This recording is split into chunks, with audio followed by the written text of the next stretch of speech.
To the Heads and Volleys podcast with me, Lee Dunn.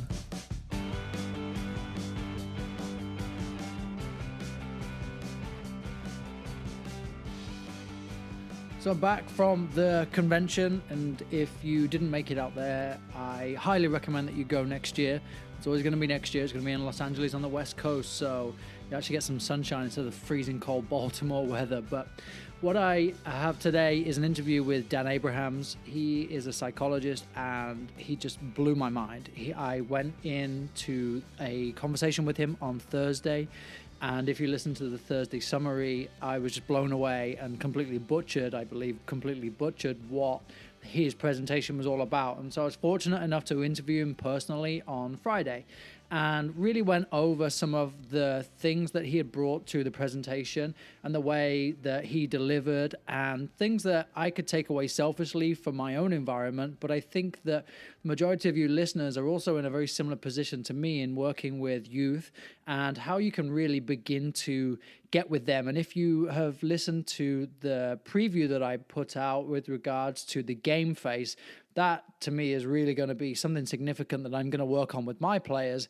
and encourage them to have some sort of ownership over who they are and what they do before the game as they walk onto the field. And as you listen to this interview, you'll notice that Dan has these incredible bombs of knowledge, and most of my responses or wow or yes or that makes so much sense because it's just so enamoring and it's so valuable, and to me it's groundbreaking. So definitely enjoy this.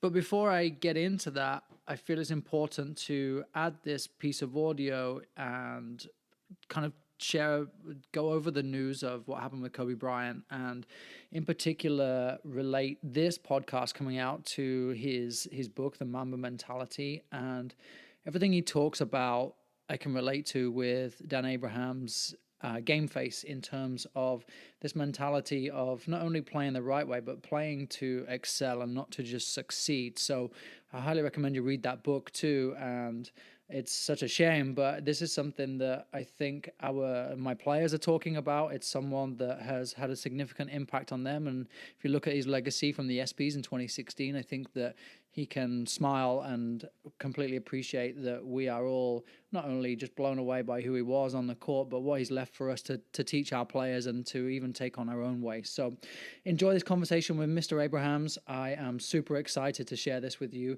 Leave me a voicemail at the end. Leave me some feedback. Let me know exactly what you think, because this is stuff that I think is so valuable, and let me know if it's impacted you in a way. Maybe you got to meet Dan as well or see Dan at the convention, but really do share this out there. I think there's some immense quality, and psychology is a huge part of any environment and something that we don't really touch on in coaching courses. And I know, having gone through the pyramid now with US Soccer, that it was touched upon, but it was kind of a self-led thing and not really having a professional like Dan to lead the way. So this was my chance to get to use some of his incredible knowledge.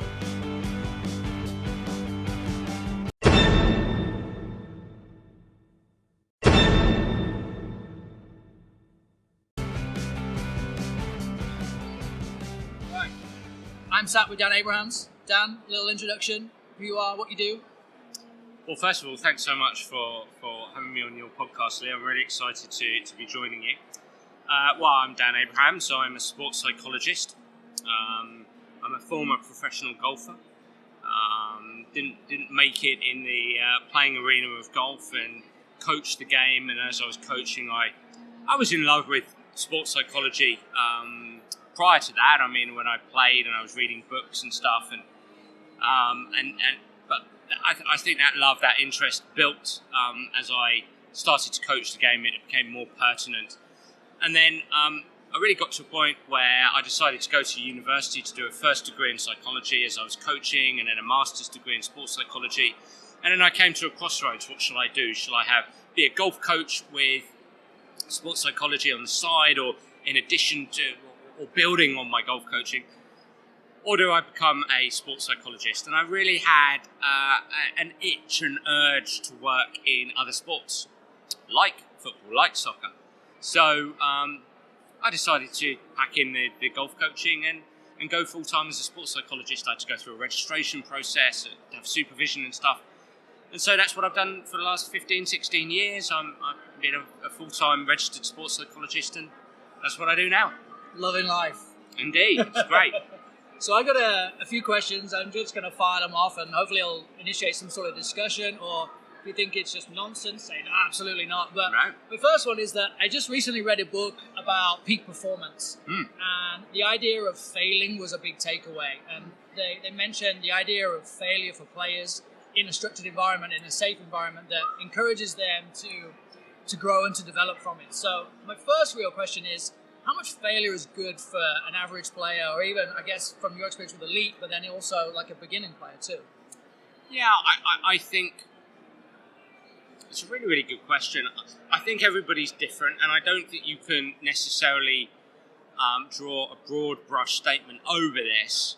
I think that what we need to do better in youth academies, clubs, in talent pathways, is to help players experience failure, some form of failure. Because what tends to happen is that players who go on to the college level, who go on to maybe even the pro level, often they're just really good at soccer. And they've never really had much failure in their life in terms of soccer. And what we kind of hypothesize now, maybe know now, is it's really, really important, really useful for players to have some experience some roadblocks or some speed bumps along the way, where they've had poor games, challenging situations, where they've been dropped, where they've gone up maybe a year and it's been really tough for them. You know, and I think that has so often been manufactured in a talent pathway, that you want to try to present them with tough to deal with challenges whereby they might fail. And that's okay, as long as you equip them with the capacity to deal with that failure. In my world, that would be the mental skills, or developing the personality characteristics, the character, if you like, to be able to deal with that failure. So I do think we have to be mindful. If we're going to set up a situation to help players experience failure, we also have to help them have to give them the solutions to be able to deal with that failure. You know, we can't just say, here's the failure, and then that's it. Now, having said that, as I'm speaking out loud, I'm also thinking, and there will definitely be some coaches who actually think, you present, say, tough to deal with situations, tough to accomplish activities within your soccer coaching, and actually you allow the player to brainstorm and find their own unique solutions. So actually, the original answer I gave, some coaches might disagree there. And I just saying to your audience off air, we were talking about nuance to all of these, and psychology is very much embedded in the grey. It's shades of grey. It's not black and white. Yes. And you've got to remember that. There's no exact answer, and there's different approaches, there's different philosophies, there's different ways of doing and being as a coach.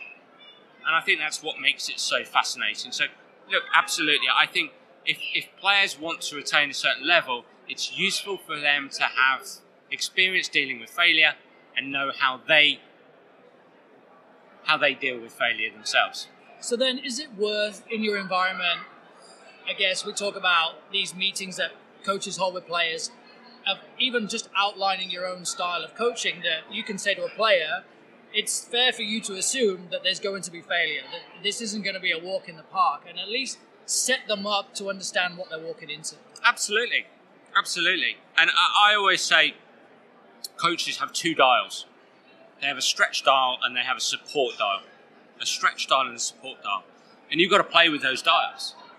And I don't think there's anything wrong with actually saying that to players. I've got a stretch dial and a support dial, and I'm going to turn up the volume of stretch a lot because I care. I'm passionate about you improving your game, improving your ability, developing skill, playing under pressure.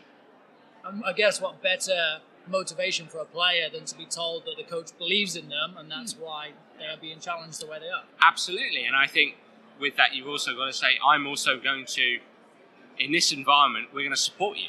I'm going to turn up the volume of support. And that's going to come in the form of, a caring environment, what I would call a psychologically informed environment, where we take into account your personality, your emotions, your thoughts, your experiences. And also, I'm going to introduce you to mental skills. That's going to be a part of my coaching practice. It's going to be a part of what you experience here. So you're going to have stretch, you're going to have support, and you're going to experience a holistic environment. I just think that's really, really important. So yeah, I think you've got to be able to provide that stretch and support, and I think there's nothing wrong with being upfront about it. Sure.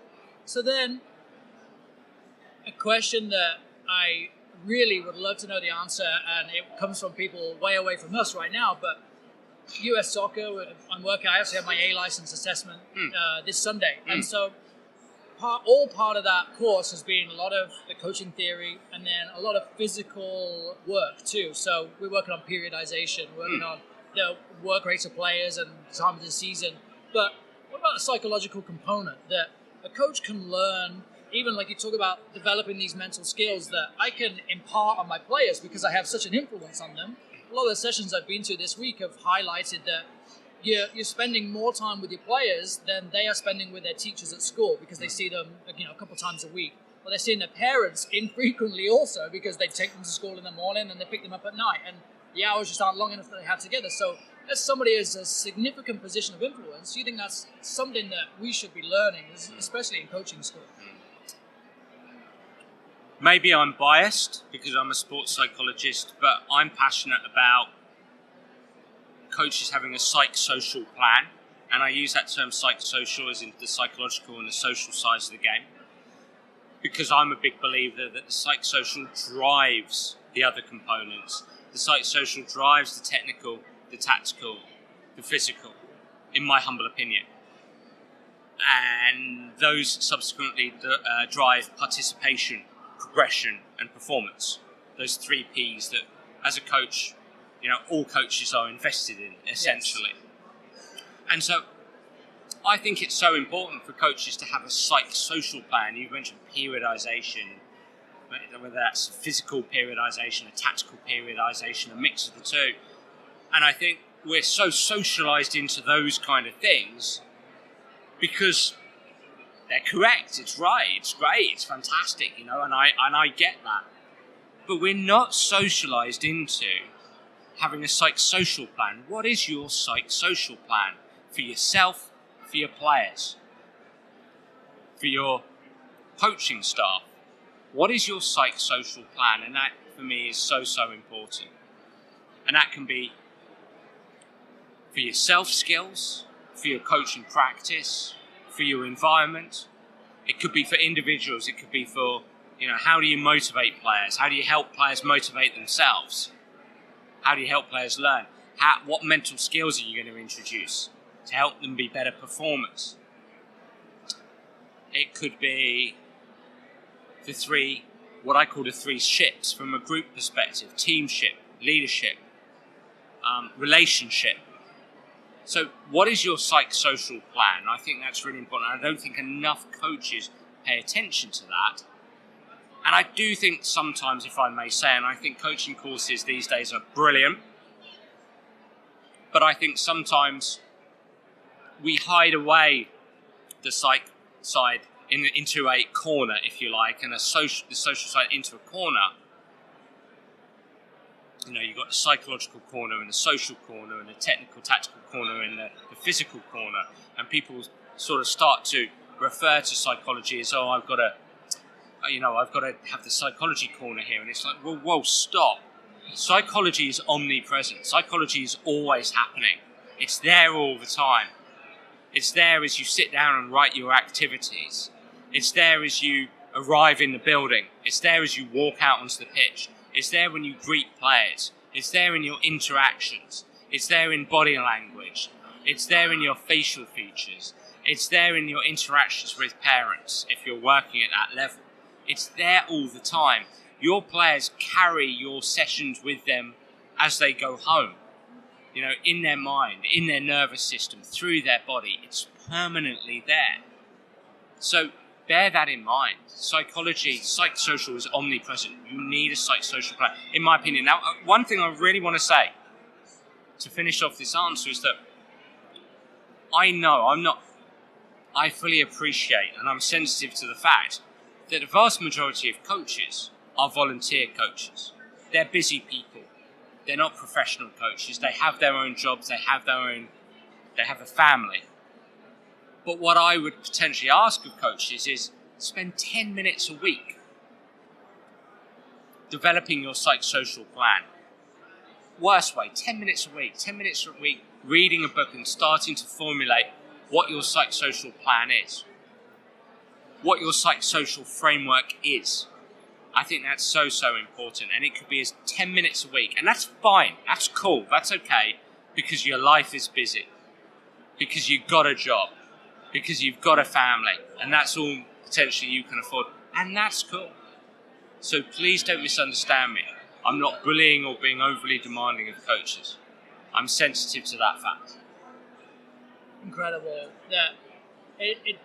Think about the amount of time that you spend 10 minutes on other things that you could really divert into this idea of, if not anything, beginning to understand yourself and beginning to have this care for yourself, if anything. And of course, if we're all here as we are with a growth mindset, then that's something that we should really be striving for, I think. Absolutely. So within this idea of our players being, I guess, we're talking about the providing this what are the words I'm looking for here? So really with my players, I'm thinking about goals with them. And goals often lead away to, it can be positive with if we're thinking psychosocial side, that we're successful collectively as a team, we've identified our goals. And then I hear mixed reviews of people moving away from goal setting or going to goal setting.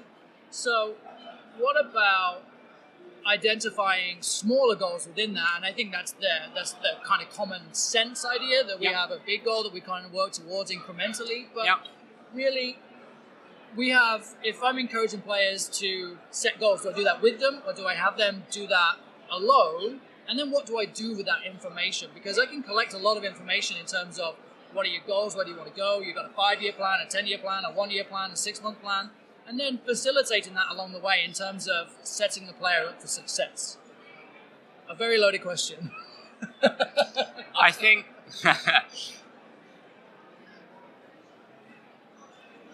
it's a challenging question because I think, again, and I fully appreciate you work with a group of players, but there is going to be nuance and there are going to be individual differences. What I tend to say to coaches these days about goal setting is to be quite autonomy supportive with it. And let me explain myself there.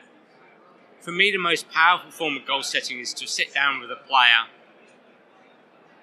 and to ask open-ended questions. It's to ask them, what do you want to achieve? What does success look like for you? And elicit from them. And look, clearly you're not going to do that with 8-year-olds, right? But what do you want to achieve? What does success look like for you? And you might prompt them by saying, I'd like to know that from an outcome perspective. And they might give you some goals around outcome. Like, I want to play for the team, and I want to have this many appearances, and so on and so forth. And then you might ask them, okay, well, what's going to help you to do that? What kind of performances do you need to put in to be able to do that? What do you need to do in training? What do you need to focus on? And so you'll start to have a conversation around that. So you try to induce the answer from them, elicit the answer from them.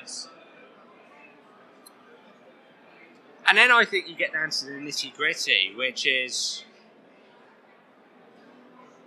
okay, so let's use a working example to highlight our point here. It's a striker.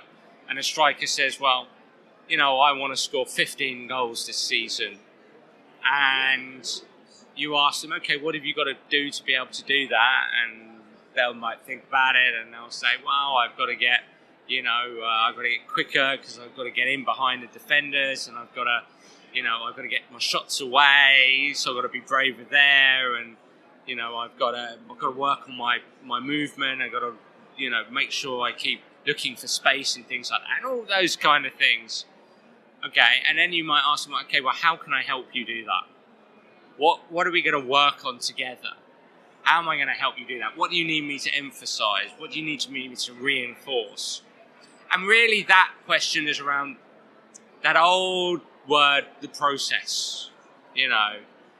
What does that process look like? And so you're stripping it back to things that players can, control is a strong word, but get closer to controlling.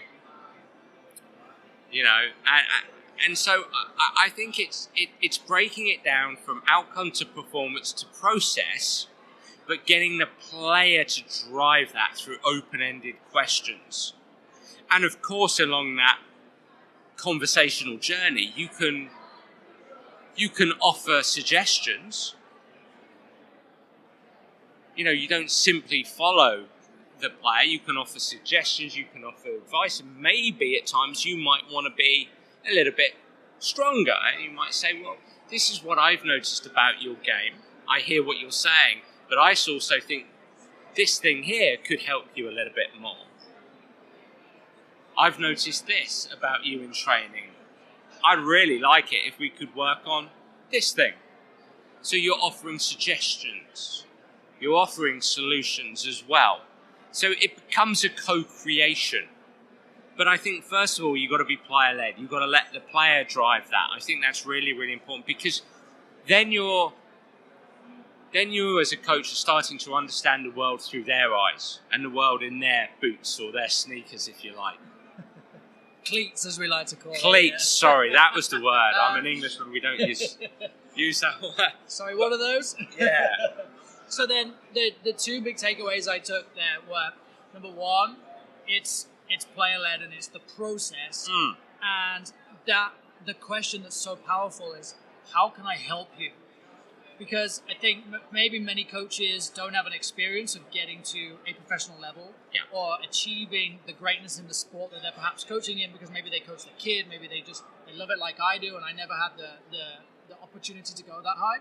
I mean, if I had a better coach, I probably would have done, but But then looking at how can I help you, and recognizing almost humbly enough, if I don't know what that is, and you've asked me to help you and I'm not quite sure, that's an opportunity for me to improve too.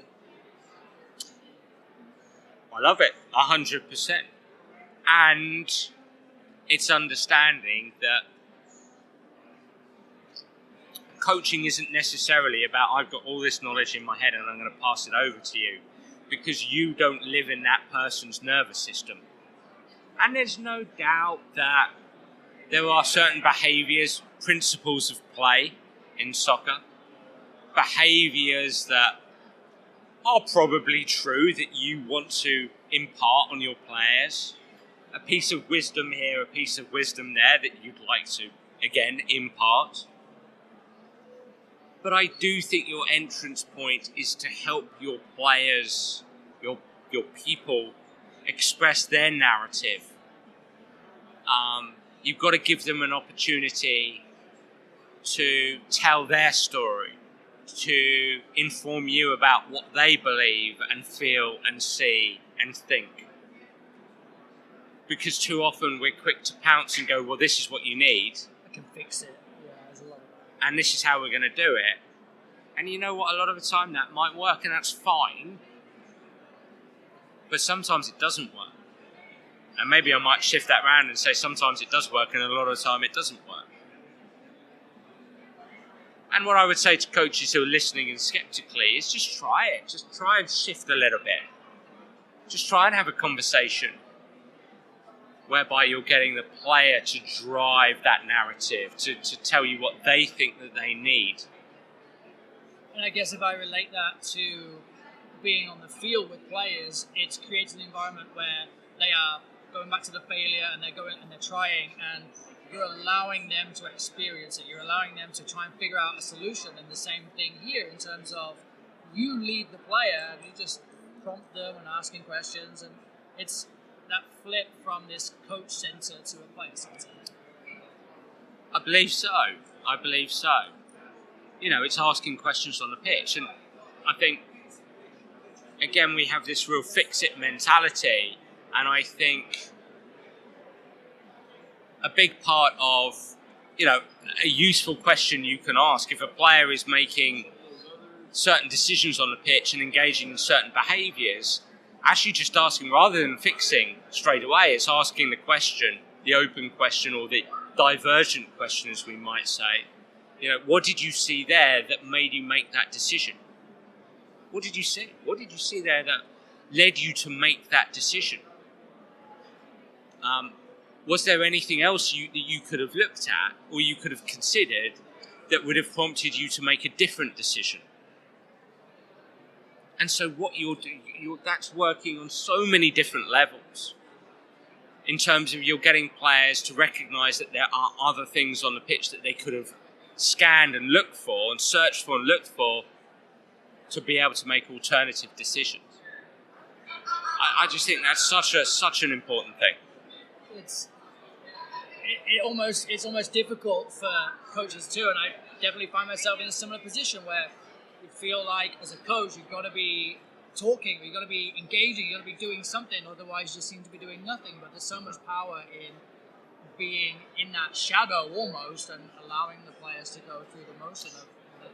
Well, and there are a number of coaches out there who are more ecological with their coaching, and by that I mean they'll set tasks whereby they think the tasks are the things that change behaviour.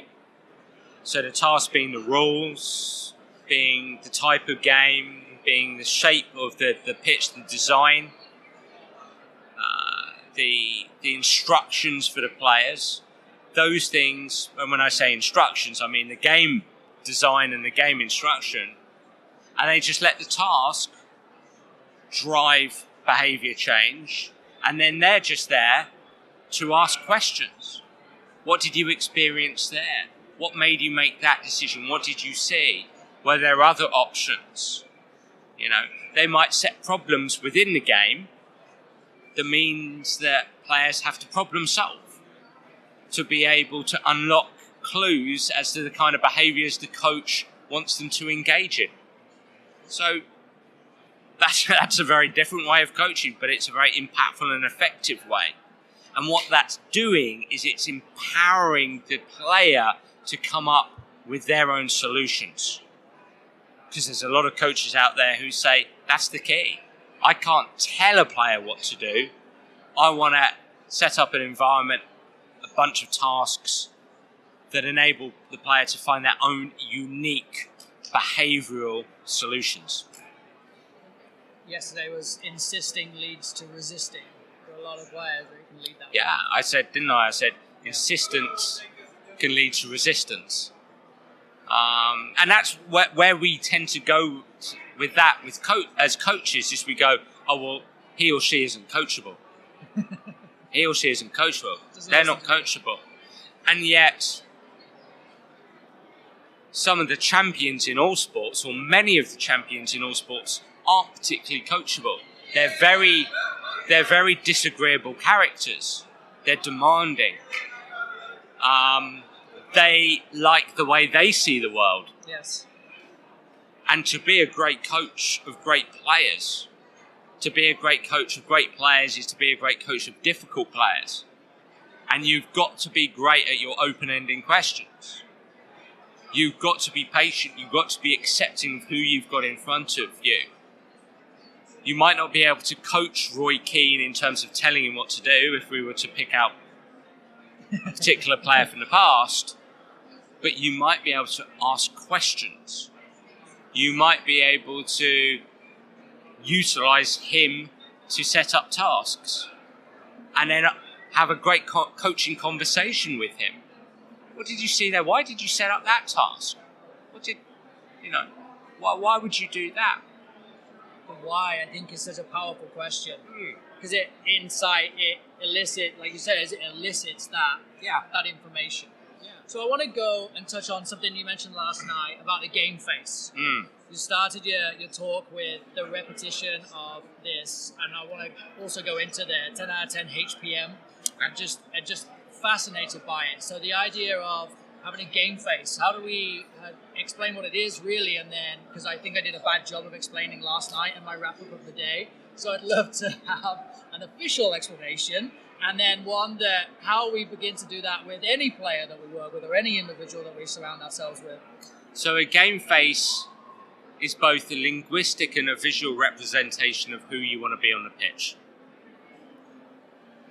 It's, in many respects, the personality you want to be. It's how you want to go about your business. It's how you want to execute your actions. It's the embodiment of who you want to be.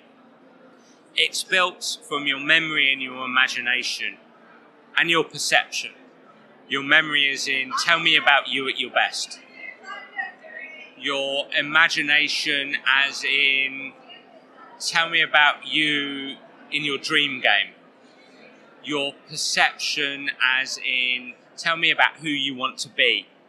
And when you pose those questions for players and they start to talk about their best games, their dream games, who they want to be on the pitch, you need to be able to direct them towards, or you need to be able to elicit from them action-based words.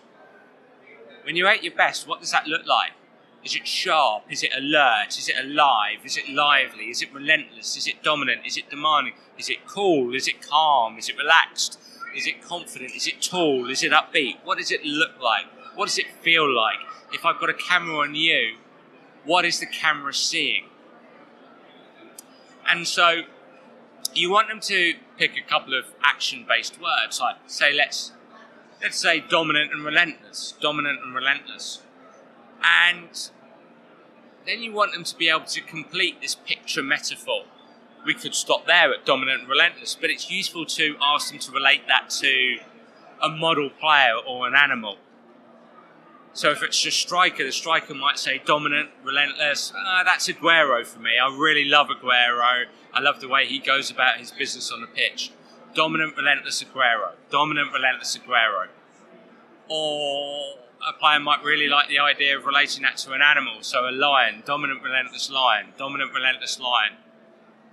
So a player might pick a game face of dominant and relentless, as an example. Or it might be dominant, relentless Aguero. Or it might be dominant, relentless lion, as examples. Or it might be something slightly more conceptual.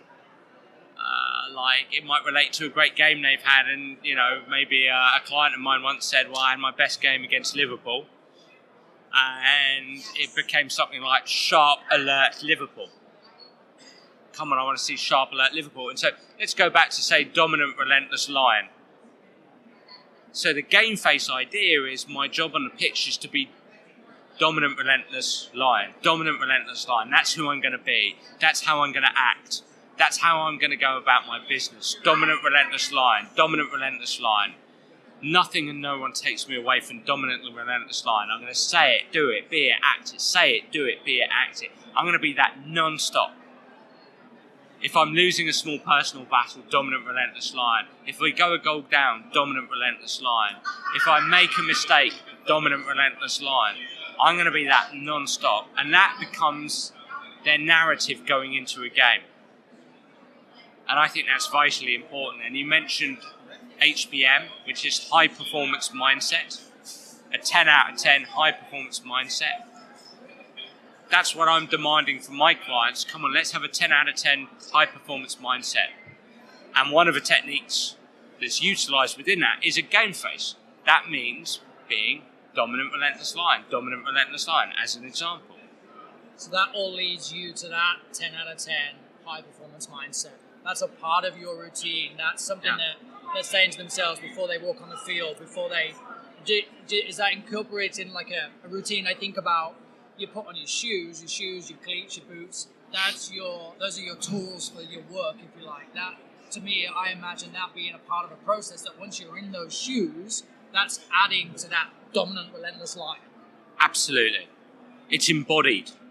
It's in your kit. It's in your boots. It's in the name of your team.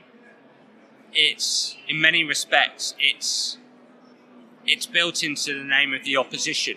When I go play Liverpool, I love it because I'm going to be dominant, relentless lion.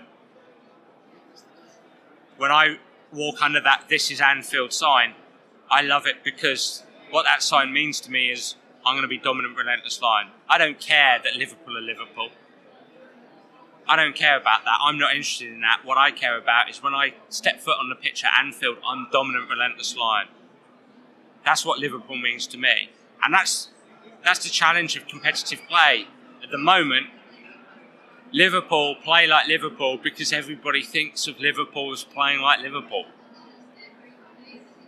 I want my clients, if I'm working with a client who doesn't play for Liverpool, to be able to go to Liverpool and go, I don't give a damn who Liverpool are, I'm dominant, relentless lion. I'm dominant, relentless lion. I'm dominant, relentless lion. That's what Liverpool means to me. Not Mane, not Trent, not Van Dijk, not Klopp, not Anfield, not You'll Never Walk Alone, not in that song, not in This Is Anfield, not in Best Team in the World, not in World Championship. None of that means anything to me. My narrative is dominant, relentless lion. I can't wait. I'm going to say it, be it, do it, act it. Every single responsibility within my role, I'm dominant, relentless lion. I'm embodying that. And let's be clear, where we get it wrong in psychology is we sell in psychology as above the neck upwards. It's not. It's from your head downwards and from your feet upwards. It's your whole body. Psychology is your body. It's the embodiment of your mental processes. Every single inch of my body is going to be dominant, relentless lion. My feet, my knees, my hips, my legs, my stomach, my torso, my back, my arms, my head, my gestures, my searching, my runs, my movement, my positioning, my actions, my shooting, my passing, my heading, dominant, relentless lion. That's what I do, that's what I be. And I don't give a damn where it is, what pitch it is, who it's against, who I'm marking, who I'm up against. I'm dominant, relentless lion. That, Lee, is what a game face is. And that is, now, bringing that full circle to the people we're talking to right now, coaching too. Coach can have a game face. Coach should have a game face. Same as a player should. I believe so. I think it's a really useful tool to have. Having you might call it a coach face, but having something that allows you to build the capacity to manage yourself when the environment places a stressor on you. That's such an important technical tool or strategy to have. So valuable. I think, again, back to that health mindset that you are able to, you're providing something for yourself. It's almost security too, because everything can be so unpredictable about a game and about the environment around a game or around a training session that if you have this kind of grounding within your own mindset, like I say, nothing's going to put me off. If it's a contact sport, it's a not a combat sport, it's an invasion game. We're trying to get against you. If I have this grounding, I have an element of control about my own behavior within the game. Absolutely. Powerful. So I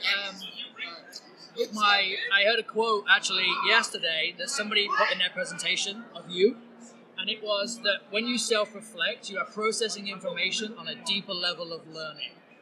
So again, back to this whole idea of growth mindset, and we all want to be better people, we all want to be better coaches, we want to be better role models, better husbands or wives. So what does that look like in its most effective form? What is self-reflection in its most successful form or most effective form? Yeah, and I think that can be different for different players, but by and large, it's giving yourself some quiet time. Funnily enough, in one of my books, Soccer Tough 2, I actually used the chapter title "Going Dark" for about post-game evaluation, because I nicked that from, do you remember the series 24 with Kiefer Sutherland? And they always used to say, I'm going dark, when they went offline, right? So I was like, after a game, give yourself a few hours. It's an emotional game. You're up or you're down, depending on what's happened. Give yourself a few hours. And then allot some time to go dark. Right, I'm going dark. And then you just got to go into your world and give yourself a mark out of 10 for your performance. Give yourself a mark out of 10 for your mindset. Reflect on that performance. Why so high? What do I need to do to notch it up the next time? Is there anything I need to do in training and anything I need to start? Think about your mindset. Why so high? Will you explain why so high? Because you said that yesterday and I love it. Yeah, sorry, I should have explained that. So if I'm saying my performance is 8 out of 10, I think my first question needs to be, why am I giving myself a mark, an 8 out of 10? Why so high? Is there anything I can do to get to 9 out of 10? And I need to do that. I need to do that with my mindset. Oh, okay, I was 6 out of 10. Why so high? Because the often wording is, why so low? Yeah, because absolutely. we want to be 10 out of 10. Absolutely. And I think we've got to turn that around. And I think the first question and the most important question is, why so high? What went well? What was good? And then, is there anything I can do better? And I also think you've got to ask yourself, who can I find to help me to get that up a notch? If that's a pertinent thing, if that's a relevant thing. And as a coach, how can I help you? If I'm asking, now let me ask you about this going dark idea for players or for coaches too. Yeah. That if the idea is to go dark and reflect, are they sharing that reflection? Are we asking players to share that reflection? I think if we've got an environment where it's a psychologically informed environment and we've got an integrated psychological process and we're giving space for players to express vulnerability, a psychologically safe environment,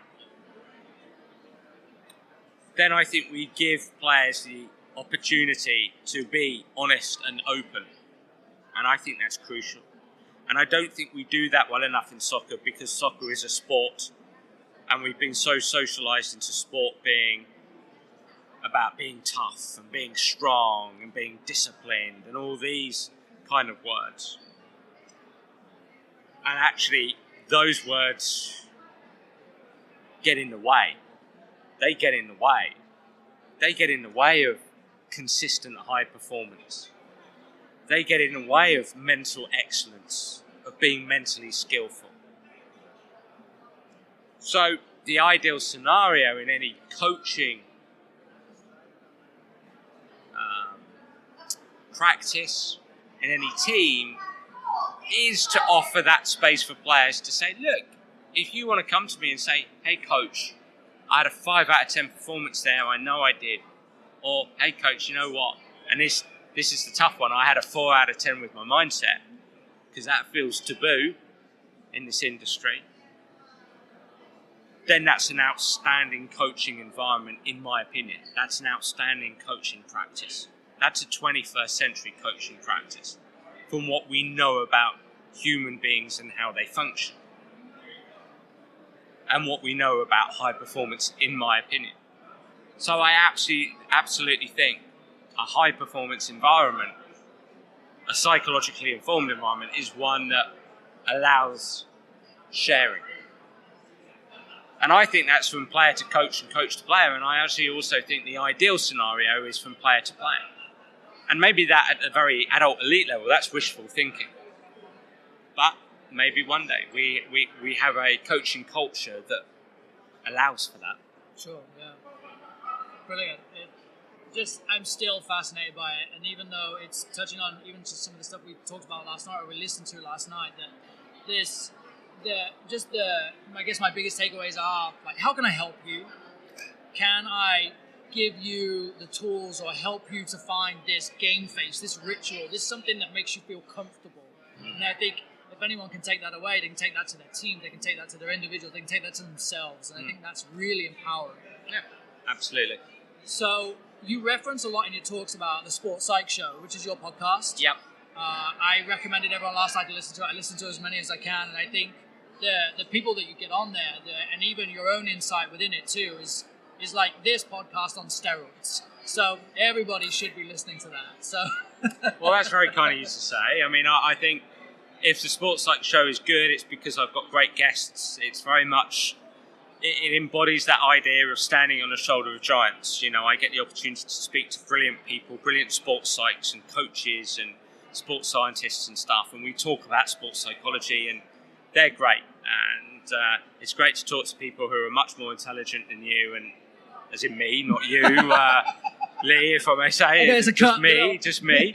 And I've, in the year and a half I've done it so far, I've learned so much. I really, really have. It's just great, you know, to talk to Professor Sophia Jarrett, who's the world's leading expert on coach-athlete relationships. You know, it's great to talk to Dr. Jamie Barker at Loughborough University about challenging threat states in athletes. It's great to talk to Dr. Matt Slater about social identity theory, you know, with relation to developing teams. It's great to talk to Professor Stephen Rolnick, who pioneered motivational interviewing in the world of psychology and how that can change behaviour, this particular framework. It's just awesome, and I've just learned so much, and I'm very humbled by it. So yeah, it's great. Well, Dan, I really appreciate your time. This is just, for me and selfishly, but for anybody that finds himself on the listening end of this, I really hope that they got as much out of it as I have, or at least this idea of this curious quotient that it's just enough to whet your appetite. It's enough to initiate that 10 minutes of reading. Just go and find out more. Go and Google a game face. Go and begin to get amongst the weeds of what the benefit, and give it a go with your players. Like you say, what's the worst that's going to happen? Your player's going to tell you that they're not comfortable with this, or you figure it out with them, or they maybe do it, they maybe don't. But there's nothing to lose here. Absolutely. Please do. Please go try it. That's all, you know, just go for it. And people connect with you on Twitter? Yeah, so I actually have 3 Twitter accounts, but the relevant one, I suppose, for this audience is my soccer one, which is at DanAbrahams77, giving away my age there. I'm not 77 years old, but I was born in 1977, so at DanAbrahams77. You can follow me on Facebook at DanAbrahamsSoccer, on Instagram at DanAbrahamsSport, and I'm trying to remember that. I can see you deeply thinking. My podcast, The Sports Psych Show, my website, which is danabrahams.com. I have an online academy there, so that might be of interest. So, yeah, look, Lee, it's been an honour and a pleasure. Thank you so much. It's at the end of the day here at the convention. I am thoroughly exhausted. So I've tried to answer your questions as best I can. I hope I haven't sounded too fatigued. Absolutely I'm still living off UK time here. I think I've hardly had any sleep. And that's not through raucous celebrations at night and drinks. It's been mainly through presenting and doing podcasts and having meetings. But I appreciate the time you've given me to talk about the stuff I'm passionate about. Dan, thank you very much. Thank you. So I really hope that you have just been intrigued enough in terms of how you can challenge and serve your players better for their mental side of the game. So things like a game face, or things like you just reading 10 extra minutes a day or studying 10 extra minutes a day in some field of psychology, so you can better look after and better prepare yourself and better prepare your players too for their own environments. Follow Dan on Twitter. He has plenty of good stuff. His podcast is outstanding. I can't recommend it enough. Thanks for listening to Heads on Volleys. I would love your feedback, as I said. Leave me a voicemail. Follow me on Twitter at LeeDunSoccer. Follow Dan Abrahams at DanAbrahams77. And more coming from Heads on Volleys real soon.